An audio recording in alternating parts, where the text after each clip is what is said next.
Thank you, and thank you for the organizers as well as thank you to AstraZeneca for providing me with this opportunity. Nice to see pulmonary representation, otherwise, I would have felt lonely. Thanks for coming, and I hope there won't be too many harsh questions at the end.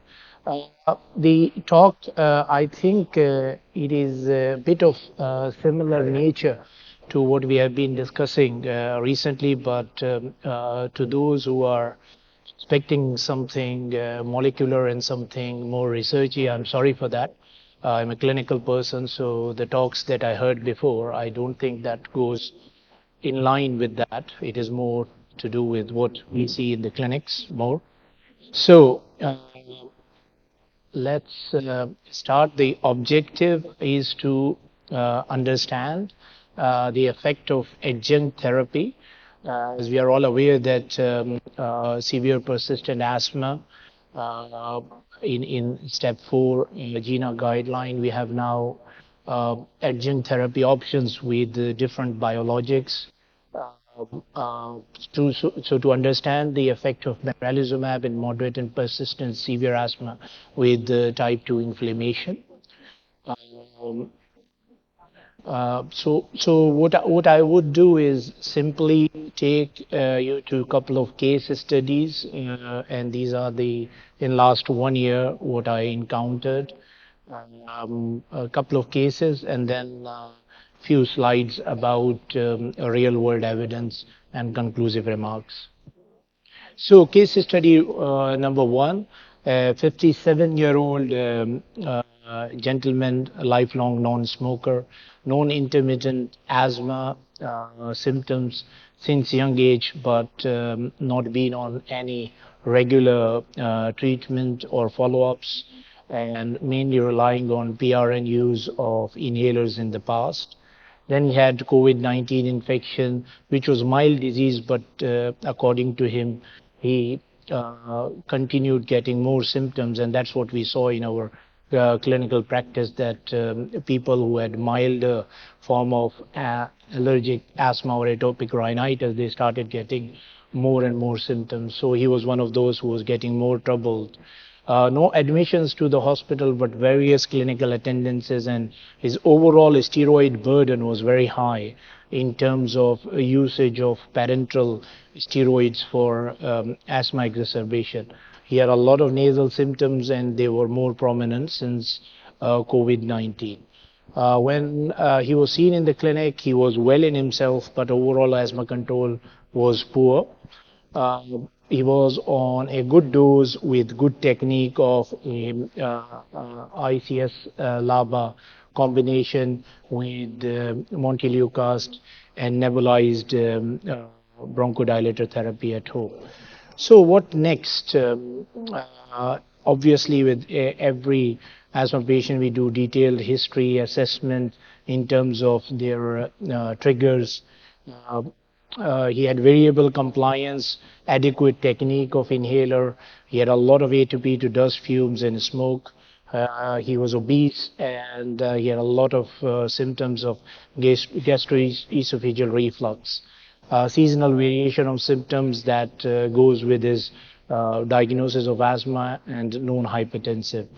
His asthma control test was 18, consistent with the poor asthma control. Spirometry post bronchodilator in clinic was pretty awful, with severe airflow obstruction, FEV1 1.3 liter, with very little reversibility to bronchodilation, and overall pretty grim looking spirometry. So axial nitric oxide was high, which is 39. We use that tool now pretty commonly in our clinics to profile the patient towards type 2 inflammation. So I emphasized him with inhaler technique, added the long-acting muscarinic agent to his treatment, and further investigation requested for phenotyping, including also to rule out any other disease, routine chest X-ray, which was normal.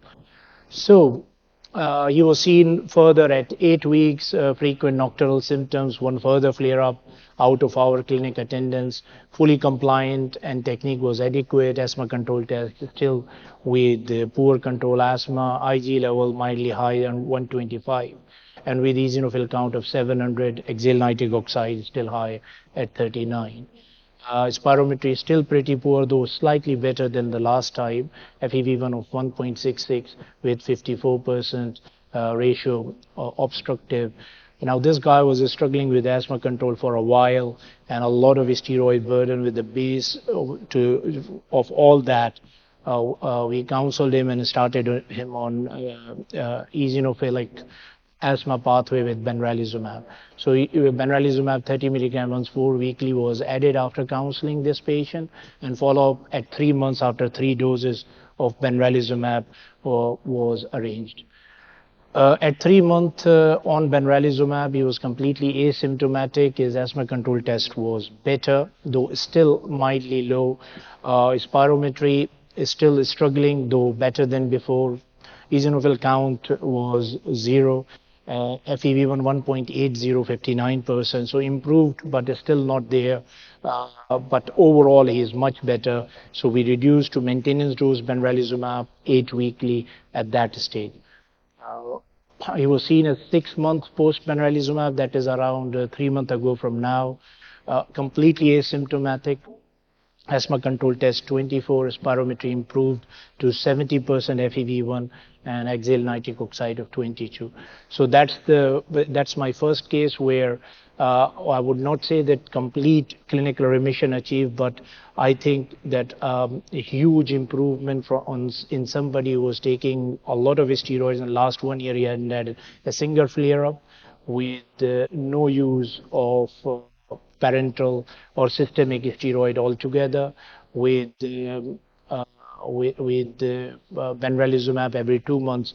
The issue now we are getting in a lot of our patients that they are not using their inhalers regularly. And that's the one thing to address. Obviously, we emphasize them as per GINA guideline to reduce to medium dose ICS LABA. But the consistent picture is that if that didn't work and Montelukast didn't work, so why should we continue taking? Obviously, Montelukast we don't fuss that much about, but the stopping steroid is still not recommended. But that's what we are getting, and he's one of those who is now relying completely on benralizumab with very little use of ICS LABA. So that brings me to case study number 2, slightly a longer case and slightly worrisome for me. There were a lot of slides about this case, but I had to cut it short because of the time purpose. This young gentleman, an expat who works in a car industry, 28-year-old male, smoker, previously cigarettes. When he saw me, he was vaping, but now he has stopped altogether. Non-asthma, was diagnosed at the age of 18. Infrequent follow-ups and use of inhalers in the past, till he was admitted with severe shortness of breath via ER with acute severe asthma attack, and this was his third ER attendance in a year, but this time he needed admission. He went on parenteral steroids, nebulized bronchodilators, and macrolides during this admission, improved discharge on oral steroids, on LABA, ACS inhaler, and Montelukast, and followed up in my clinic. So when he was seen in clinic, he felt well. He was still on steroids. He felt well on steroids, and since off steroids, which was day 7 or day 8, he felt worse. He was in high dose budesonide, formoterol, Montelukast, and salbutamol PRN with good inhaler compliance and technique. So good compliance, A to P to dust and smoke, no GERD, he's not obese. Symptoms of allergic rhinitis, seasonal variation of symptoms, asthma control test very poor, frequent daytime and nocturnal symptoms, frequent day offs from the work. Spirometry, severe airflow obstruction, and that was post bronchodilator. FEV1 was 49% predicted.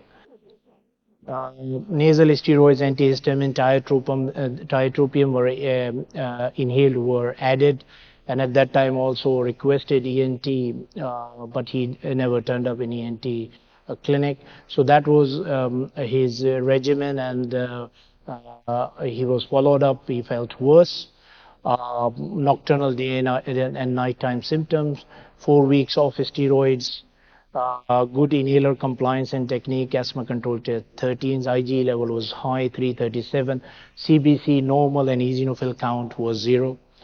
Pheno not approved by his insurance, so we do get in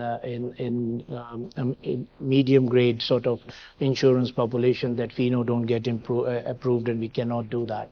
A lot of other tests are hampered as well. So that was his asthma control test. I think it was 13. Spirometry, second time in the clinic, struggling again, moderate to severe airflow obstruction with no reversibility to salbutamol. Uh, he looked so unwell, wheezy. We gave him another burst therapy of steroid, and on steroid he was completely asymptomatic. He was fine, and he wanted this drug forever. His spirometry went back amazingly to normal on systemic steroids.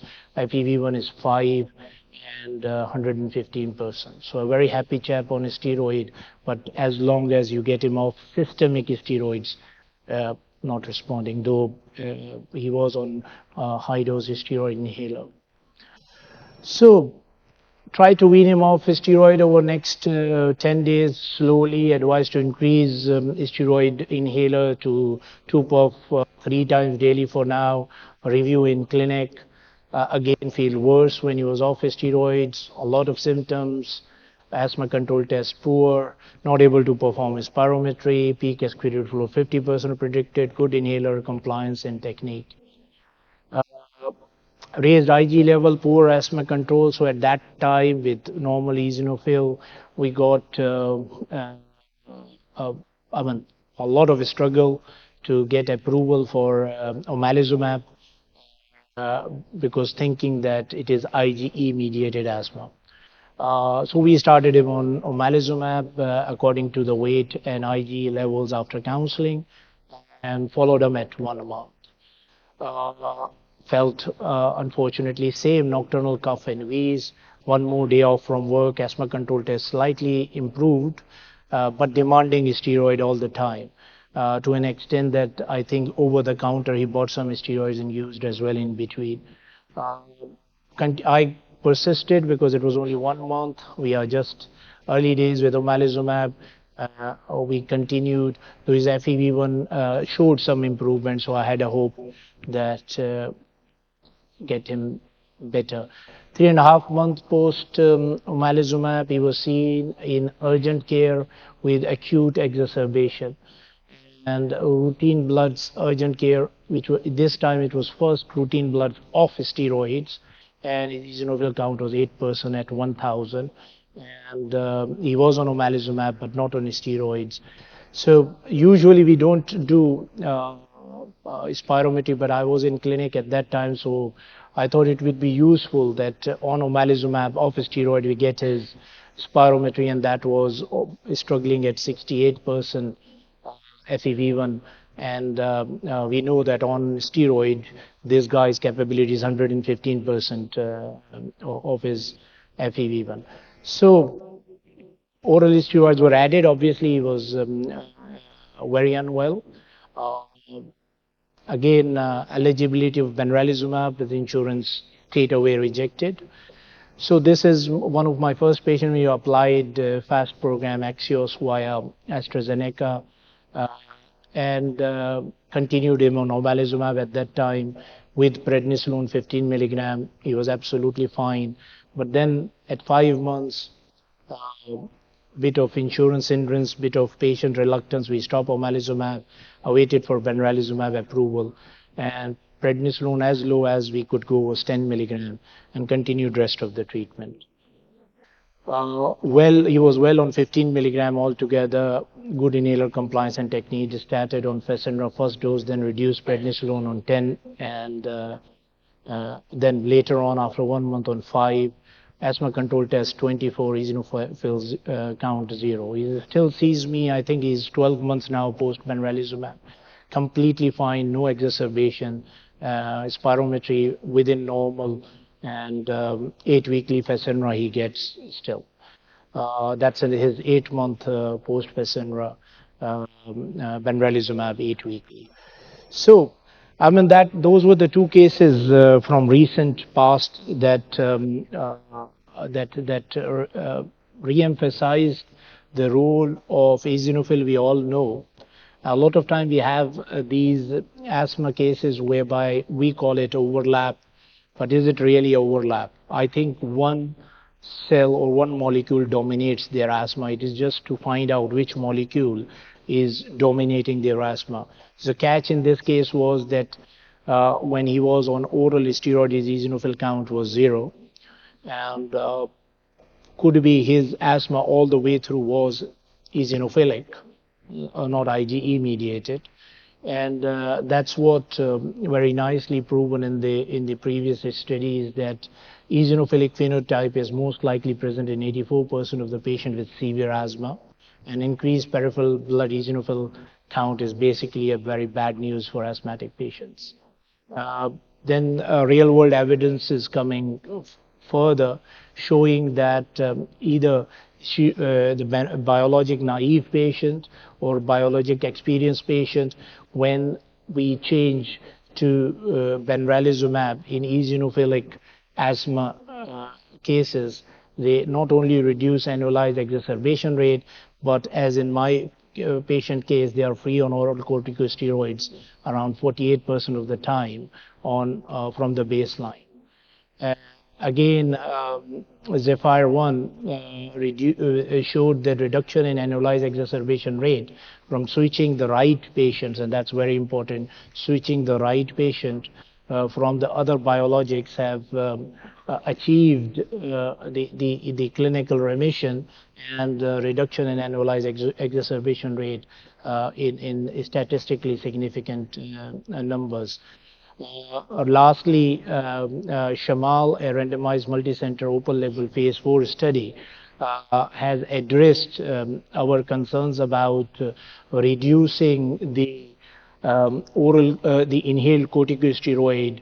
That has shown that majority of the patients, not my patient or not any specific patient, majority of the patients on benralizumab have reduced the inhaled corticosteroids in various studies to lower levels, PRN levels, or even stop them altogether.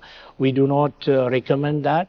As per GINA guideline, we are sticking to reducing the inhaled corticosteroids to medium dose, but who knows what is the future in terms of in clinical remission, what is the right strategy. With that, I would like to thank you all for your attention, and any questions I would love to answer. Thank you very much. Thank you very much.